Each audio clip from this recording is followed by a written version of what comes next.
Hello, എൻ്റെ സ്റ്റൈലിൽ ഒരു തലശ്ശേരി ദം ബിരിയാണി കാണിച്ചു തരട്ടെ. അടി കട്ടിലൊരു പാത്രത്തിലേക്ക് നെയ്യ് ഒഴിച്ചു കൊടുത്ത് സ്പൈസസ് ഇട്ട് കൊടുക്കുക കേട്ടോ.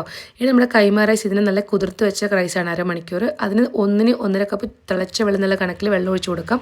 ഇതിലേക്ക് ഉപ്പും ചെറുനാരങ്ങ നീരും അടച്ചു വെച്ച് നമുക്കൊരു 90% വേവ് ആവുന്നവരെ വെയിറ്റ് ചെയ്യാം കേട്ടോ. മസാലയാക്കാൻ വേണ്ടിയിട്ട് നമുക്ക് കുറച്ച് നെയ്യും വേണം, എണ്ണയും വേണം. ഇതിലേക്ക് ഇഞ്ചി, വെളുത്തുള്ളി, പച്ചമുളക് ചതച്ചിട്ട് കൊടുത്ത് പച്ചമണം മാറ്റിയെടുക്കാം. ഇനി സവാള വളരെ നേർത്തായിട്ട് അരിയണം കേട്ടോ. അത് ഇതിലേക്ക് ഇട്ട് കൊടുക്കുകയാണ്. ഇനി ചിക്കൻ ഫ്രൈക്ക് വേണ്ടിയിട്ട് ഇതിൽ ഉപ്പും മുളക് പൊടി, മഞ്ഞൾപ്പൊടി, മല്ലിപ്പൊടി, ഗരം മസാല മാത്രമേ ഇട്ടുള്ളൂ. ഫ്രൈ ആക്കി എടുക്കാം. നമ്മുടെ മസാലയിലേക്ക് തക്കാളി വേണം.